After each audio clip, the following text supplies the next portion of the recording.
Today's topic is estar plus participio. Since Spanish 1, we've been talking about when to use ser versus when to use estar. When thinking about when to use ser, we've thought about the acronym doctor, and hopefully you all remember what doctor stands for, but if you don't, the D for doctor is used for description. It's used when we want to describe someone. For example, él es rubio. He is blonde. The O is to talk about someone's occupation. Tú eres un profesor. The C stands for characteristic, to talk about someone's characteristics. So, for example, yo soy sociable. This one's easy. The T just stands for time. Son las 7:30. Or another one might be in the past, if you're talking about a story in the past.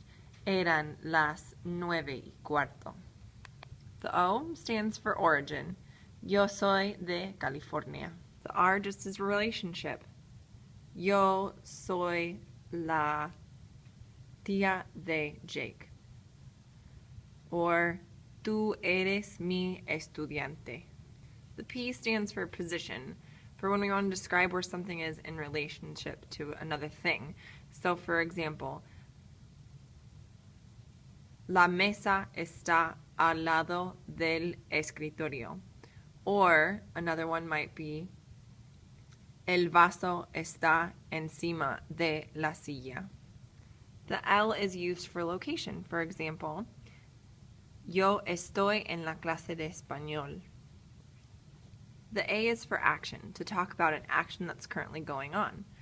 For example, yo estoy enseñando. Tú estás escuchando. Tú estás escribiendo. The E is for emotion. For example, when we talked about last chapter about your parents being proud, ellos estaban orgullosos. Yo estoy contenta. This is used to describe your emotion.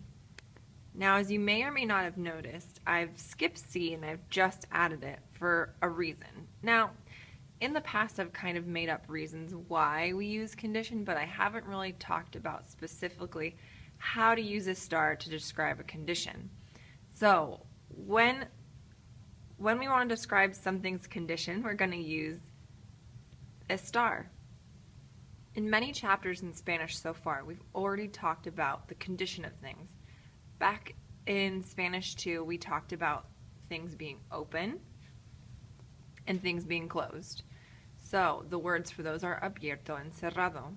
And most recently in this chapter, we've talked about seated and standing, sentado y parado. So now we just have to realize that all we do is add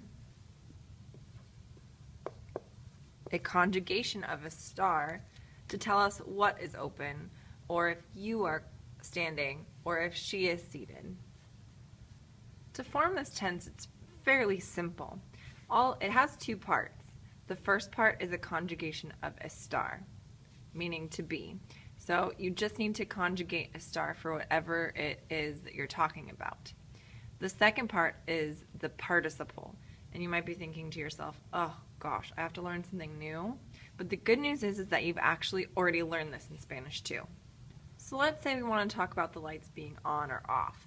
So the words to turn on a light would be encender la luz, and the word to turn off the light would be apagar la luz. So to make the participle, all we have to do is take off the endings. And for an ER verb, like I said, we're just going to add ido. And for apagar, we just take off the AR ending, and we add ado. La luz está encendida. Ahora la luz está apagada. What would a tense be if it didn't have irregulars? I'm still on a quest to find a better acronym for this, but for now this is what we've got. To remember the irregulars, we're going to use the acronym REV, MAC, PH, These letters stand for roto, which comes from romper, escrito, which comes from escribir, vuelto, which comes from volver, visto, which comes from ver. Muerto, which comes from morir. Abierto, which comes from abrir. Cubierto, which comes from cubrir. Puesto, which comes from poner. Hecho, which comes from hacer. Devuelto, which comes from devolver. As you can see, they're related, vuelto to devuelto. And dicho, which comes from decir.